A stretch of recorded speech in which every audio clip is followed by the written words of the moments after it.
Discover the advantage of unlimited access to all the stories and resources from IBJ and Inside Indiana Business. From insights to inspiration, business leaders rely on the IBJ for all things Indiana business. Start your $1 a week trial now at ibj.com/trial offer. This is Inside Indiana Business Radio for the afternoon of Tuesday, April 14th, 2026. I'm Alex Braun. Michigan-based Slate Auto, which is planning to build a new electric truck in Kosciuszko County, has closed on a $650 million Series C round of funding, led by TWG Global. Slate CEO Peter Faricy said the funding will enable the company to reach the next stages of production for its Slate truck this year at the former R.R. Donnelley printing plant in Warsaw, which is undergoing a $400 million renovation. After a record-breaking NCAA men's Final Four in Indianapolis, the Indiana Sports Corp is looking to the future. That includes the 2028 women's Final Four, the return of the men's Final Four in 2029, and the potential for a future NFL draft. Sports Corp President Patrick Talty said Indy officials are paying close attention to this year's draft in Pittsburgh. We're taking a contingency to Pittsburgh to check it out, see what's going on, so that we can start preparing. If we were to get invited to bid, we'll be ready to put a good bid together. Indy is also set to host the U.S. Olympic swim trials in 2028. Grace College has appointed Thomas Pycraft the new dean of its School of Business, concluding a national search that began last summer after the death of former dean Dr. Jeff Fawcett. Pycraft, a 2002 graduate of Grace College, returned to his alma mater in 2023 as an assistant professor of finance after spending 14 years working as a litigation attorney. From the number one source for Indiana business news, this is Inside Indiana Business Radio.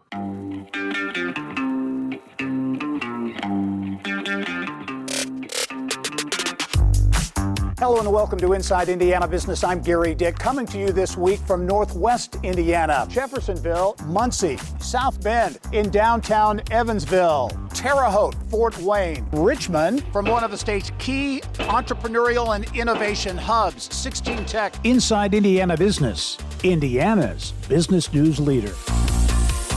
State pharmacy regulators on Monday rejected a proposed settlement with Indiana University Health Ball Memorial Hospital in Muncie over a years-long drug diversion scheme. IIB's Aubriana Herron has more. The Indiana Board of Pharmacy voted to deny the agreement, which would have fined the Muncie Hospital $44,000 and placed its pharmacy license on probation, and instead set the case for a full hearing this summer. At the same meeting, however, the board unanimously renewed the hospital's pharmacy license and directed the Indiana Attorney General's office to proceed with a formal complaint, allowing the facility to continue operating while the disciplinary case moves forward. The decision came amid growing unease among regulators about how long the diversion went undetected and whether the proposed penalties matched the scope of the drug diversions by former hospital pharmacist Christopher Noth. Hospital data showed Noth allegedly stole nearly $122,000 worth of hydromorphone, a powerful prescription opioid painkiller, as well as methadone and morphine. Members of the board previously called the case one of the largest diversions to ever come before the licensing body. Noth has been criminally charged in the case, but those proceedings are still pending, and he continues to hold an active, unrestricted Indiana pharmacist license. Under the deal negotiated with the Attorney General's office, the hospital would have faced 44 counts, one for each month the diversion went undetected, with a $1,000 fine per count, the maximum allowed under state law. But multiple board members said the penalty failed to reflect the scale and duration of the conduct. Aubriana Herron, Inside Indiana Business Radio. Governor Mike Braun today announced his plan to add $200 million to the Child Care and Development Fund, a move that will help fund child care expenses for 14,000 children. The CCDF is a state-administered federal program that currently serves about 43,000 children from low-income families. Enrollment in the program has been paused for 15 months. The new funding will take children off a wait list that has been in place since the end of former Governor Eric Holcomb's administration in 2024. In just over 3 months, Indiana's rollout of electronic pull tabs has generated nearly $76 million, with early returns helping veteran and fraternal organizations keep their doors open and expand support for local communities. At VFW Post 1114 in Evansville, Commander Jerry Blake said the machines are bringing in about $2,500 per week. It may not sound like a lot of money to some people, but to a small post like us, it means a lot. We get phone calls all the time about veterans having a problem with their gas bill, they're having a problem, the refrigerator went out, they're having a problem.